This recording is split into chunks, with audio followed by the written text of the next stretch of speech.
For years, academics were aware that there had once been a Gospel of Judas, which depicts the well-known New Testament traitor of Jesus, Judas, as somehow possessing insider knowledge of Jesus' true identity. While critiquing a specific Christian sect in 180 CE, Irenaeus, the Christian church father and heresiologist, wrote of this long-lost gospel. They claim that Judas, the traitor, was well aware of these facts, and that he was the only one who carried out the mystery of the betrayal, because no one else knew the truth. Thus, he dissolved everything, both celestial and earthly. They create what they refer to as the Gospel of Judas, a fake history of this type. We most likely have the passage that Irenaeus refers to about 2,000 years later. The elements of a purported Gnostic Gospel of Judas were made public by National Geographic in 2006. Although this gospel does depict Jesus and Judas having a covert conversation, there is no assurance that it is the same gospel that Irenaeus discusses. However, the majority of people still don't really know much about this passage or its meaning, except from a few media sound bites. What is true about this gospel then, and what do we know about it? The narrative of how the Gospel of Judas was discovered is lengthy, complicated, and not extensively documented. We do know, however, that sometime in the 1970s, an Egyptian treasure hunter found the codex in the Minya district of Egypt, some 120 miles south of Cairo. The codex containing the Gospel of Judas was among the ancient texts that the treasure hunter allegedly discovered in a limestone box in a cave. Eventually, these manuscripts were sold to Hana Asso, an antiquities dealer in Cairo. Then he reversed course and attempted to sell the text for the outrageous sum of $3 million. But he failed to locate a buyer after a number of years. Thus, he illegally brought the codex into the United States in 1984 and kept it in a Long Island safe deposit box, of all places. This turned out to be a grave error. It's not precisely the arid deserts of Egypt, as anyone familiar with the climate in New York knows. Thus, after 16 years in the safe deposit box, the codex began to slowly break down in New York's humidity. In September 2000, the text was finally purchased by Frida Nussberger Chakos, another antiquities trader, who was able to get it to some actual manuscript conservators. However, the gospel had suffered significant harm by that time.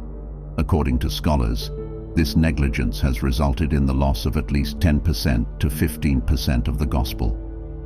Following 30 years of back and forth between art conservators and antiquities merchants, National Geographic eventually acquired the rights to publish the codex. In April 2006, they released a translation and images of the gospel for the world to view. Finally, one of the most significant findings of the last century in early Christian history could be examined by scholars. The initial contents of the roughly 16 by 29 centimeter Codex Chakos were the Gospel of Judas, the Book of Allergenes, the First Apocalypse of James, and the Letter of Peter to Philip. Sahidic Coptic, an ancient Egyptian language spoken in the late Roman province of Egypt, is used to write it. Coptic is also used to write many of our other old Christian books. If this gospel is the same gospel that Irenaeus discusses, we may be dealing with a 3rd century copy of a 2nd century text, possibly one that dates to 150 CE, which is surprisingly early for a non-canonical gospel. However, radiocarbon dating places the codex in the 3rd or 4th century. Now, it's critical to establish some basic presumptions that some of you may find all too clear. According to the New Testament, this text was not written by Judas Iscariot, who was Jesus' follower and betrayer. Keep in mind that it was created at least 150 CE, a century after the lives of Jesus and his followers. Furthermore, we learn nothing about the real Jesus from this narrative. Keep in mind that, despite being written in the 2nd or 3rd century, it teaches us a lot about the thoughts of Christians in those 2 and 3 centuries, but it tells us very little about a rabbi in the 1st century who lived in the Roman province of Palestine. The Gospel of Judas can be summed up as a sequence of dialogues between Jesus and his followers, punctuated with more intimate exchanges between Judas and Jesus regarding cosmology or the universe's creation.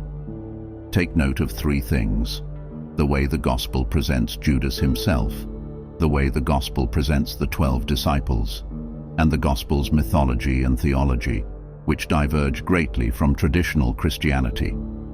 The conversation between Jesus and his followers at the start of the Gospel presents the 12 disciples in a very negative light. It is implied that the disciples may be participating in the Eucharist together because they are gathered in worship. Jesus then approaches them and begins to make fun of them. The disciples don't understand. Why is Jesus laughing at us? They ask.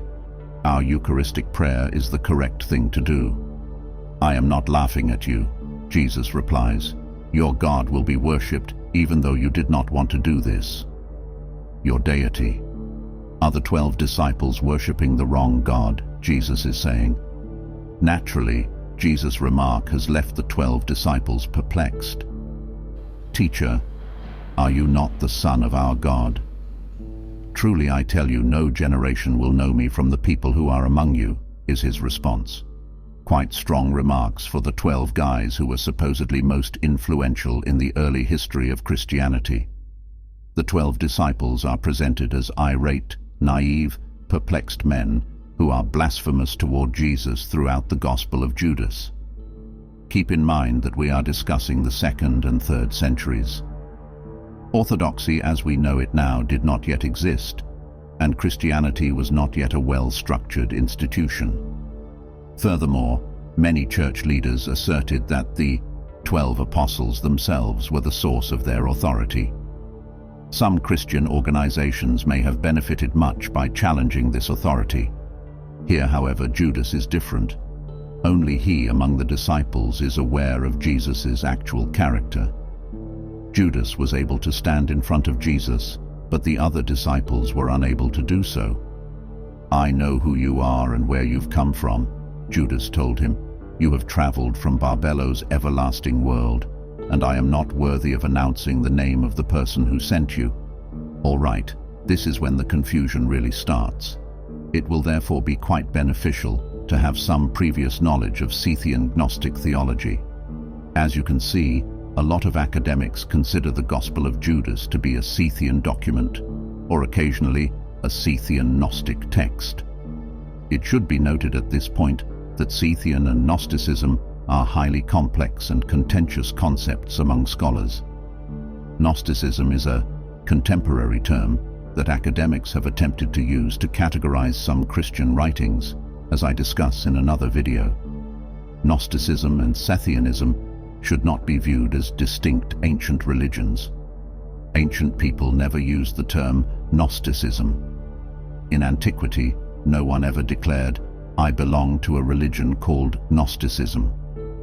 However, I am using these words to highlight the parallels between the Gospel of Judas and other works considered Gnostic or Scythian by researchers, like the Apocalypse of Adam, the Apocryphon of John, the Coptic Gospel of the Egyptians, Logos, and Zostrianos.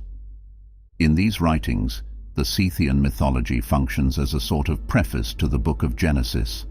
The Gnostics claim that the cosmos was created by a single, all-powerful God, while Genesis claims that this being was only a lesser wicked entity known as Yaldabaoth or Saklas, which means stupid.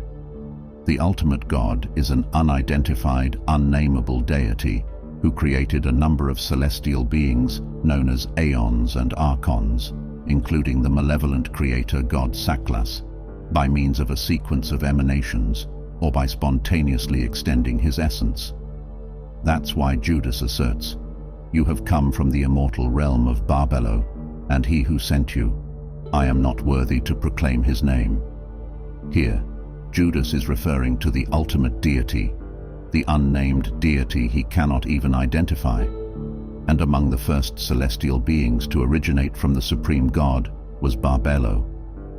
As a result, in the Gospel of Judas, the 12 disciples mistakenly believe that Jesus comes from Saklas, the malevolent creator of the world, when in fact he is one of the celestial beings, such as Barbelo. Jesus tells Judas about this creation myth later in the Gospel. Saclas then addressed his angels, saying, "Let us create a human being according to the likeness and according to the image." After that, Adam and Eve were created. Thus, this is a near parallel to a Genesis passage in which God states, "Let us make man in our own image."